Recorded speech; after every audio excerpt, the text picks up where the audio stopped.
ओकर नाम हटे रनिया रे। एगो लइके धोखा दे गइल ओकर नाम हर सोनिया रे। एगो लइके धोखा दे गइल ओकर नाम हटे रनिया रे। एगो लइके धोखा दे गइल ओकर नाम हटे सोनिया रे। याद आई रे का बताई रे, याद आई रे का बताई रे अपन प्यार के कहानिया रे। एगो लइके धोखा दे गइल ओकर नाम हरो सोनिया रे। एगो लइके धोखा दे गइल ओकर नाम हटे जुलिया रे। याद आई रे का बताई रे, याद आई रे का बताई रे अपन प्यार के कहानिया रे।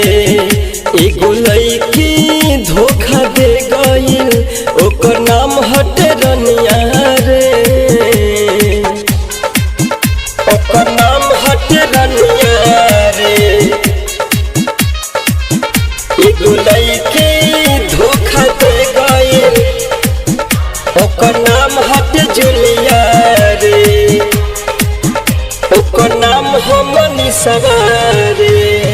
शादी के चली गइल उ ससुरवा हो, ससुरवा हो, ससुरवा हो। नहीं सोचलस कैसे जी ओकर यारवा हो, यारवा हो, यारवा हो। प्यार में मिलल बा धोखा डरे जियारवा हो, जियारवा हो, जियारवा हो। शादी के चली गइल उ ससुरवा हो, ससुरवा हो, ससुरवा हो। नहीं सोचलस कैसे जी ओकर यारवा हो, यारवा हो, यारवा हो। प्यार में मिलल बा धोखा डरे जियारवा हो, जियारवा हो, जियारवा हो। याद बड़ी आवत चिंता सतावत भावे न पनिया रे। एगो लइके धोखा दे गइल ओकर नाम हटे जुलिया रे। एगो लइके धोखा दे गइल ओकर नाम हटे लुलिया रे। एगो लइके धोखा दे गइल ओकर नाम हटे सोनिया रे। एगो लइके धोखा दे गइल ओकर नाम हटे तनुआ रे। राइटर सुबोध बिहारी सच कहले, कहले, कहले। मुन्ना मतलबी दर्द रोज सहले, सहले, सहले। धके पियावा के बहिया खुश रहले, खुश रहले, खुश रहले।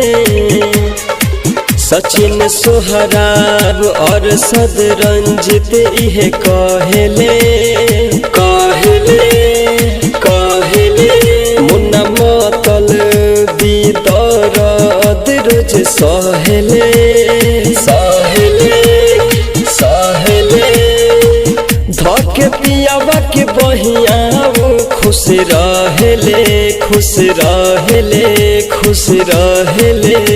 लगा के गइल अगिया जर गइल बगिया आइल ऐसन अनहिया रे। एगो छौड़ी धोखा दे गइल ओकर नाम हटे रनिया रे। एगो लइके धोखा दे गइल ओकर नाम हटे छोटिया रे।